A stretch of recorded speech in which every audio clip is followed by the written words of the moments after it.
بسم اللہ الرحمن الرحیم۔ السلام علیکم۔ شب قدر آ گئی۔ شب قدر کی بہت فضیلت ہے۔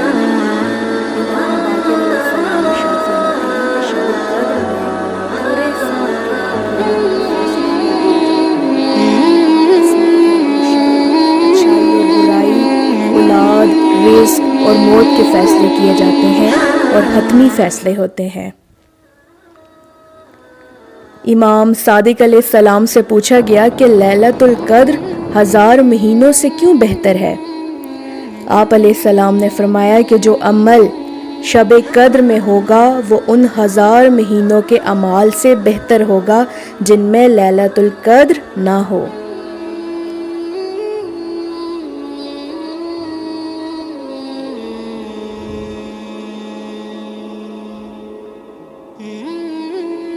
روایت میں ہے کہ اگر کوئی شخص ماہ رمضان میں لگاتار سورہ قدر پڑھتا رہے اور 23ویں ماہ رمضان کی شب میں 1000 مرتبہ پڑھے تو وہ 23ویں کی صبح کو ایسے اعمال دیکھے گا کہ وہ حیران رہ جائے گا۔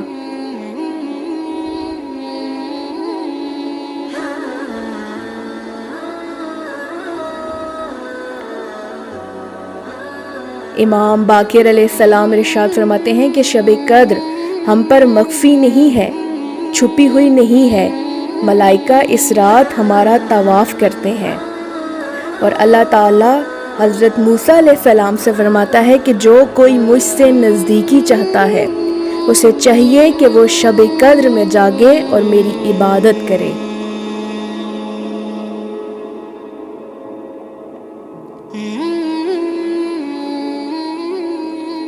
امام صادق علیہ السلام ارشاد فرماتے ہیں کہ جو آدمی شب قدر میں سو گیا کہ جس رات انسان کی قسمت بنتی ہے اور احکام خداوندی نازل ہوتے ہیں تو ایسا آدمی اس سال حج نہیں کر سکے گا۔ شب قدر ماہ رمضان کی 23ویں رات سے منسوب ہے کیونکہ اس رات حاجیوں کے نام لکھے جاتے ہیں کہ اس سال کس کس نے حج کرنا ہے۔ اس رات میں رزق اور موت کی تقسیم ہوتی ہے۔ ایک سال کا نظام اسی رات میں بنتا ہے۔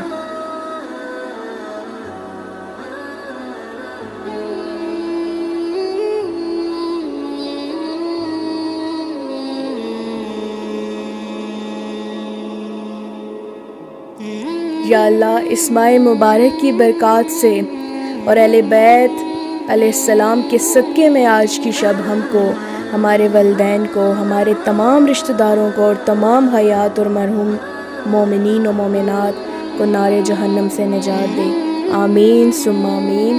والسلام علیکم ورحمۃ اللہ وبرکاتہ۔